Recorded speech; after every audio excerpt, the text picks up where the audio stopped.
اللہ پر ایمان کی تعریف میں اہم 4 باتیں ہیں۔ کتنی باتیں ہیں؟ 4 باتیں ہیں۔ اللہ پر ایمان میں سب سے پہلے اس کے وجود کو تسلیم کرنا، اس کے وجود کو تسلیم کرنا، یہ بہت ضروری ہے کہ اللہ رب العالمین اس کا ایک مکمل وجود ہے، اس سے پہلے نہ کچھ تھا نہ اس کے بعد کچھ رہے گا، اس کا وجود ہے، اس کی ذات ہے۔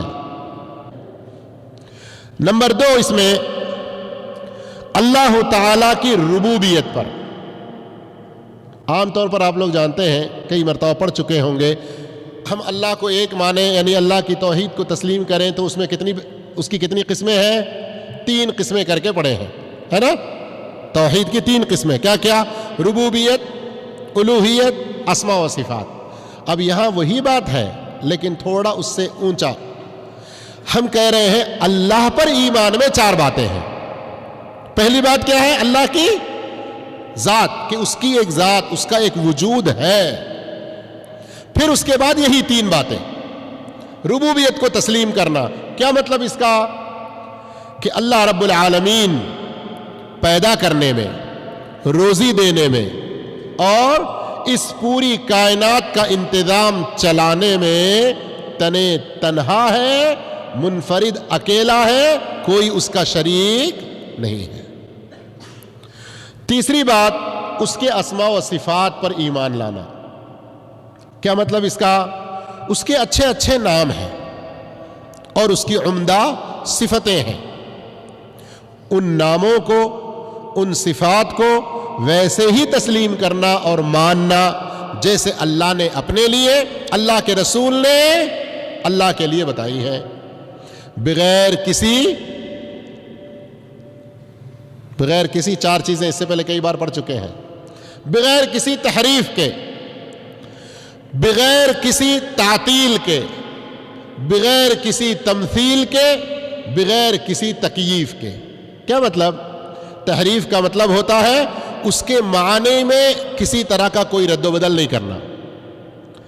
تعطیل کا مطلب ہوتا ہے کہ اللہ کو صفات سے خالی نہیں سمجھنا، اور تمثیل کا مطلب ہوتا ہے کہ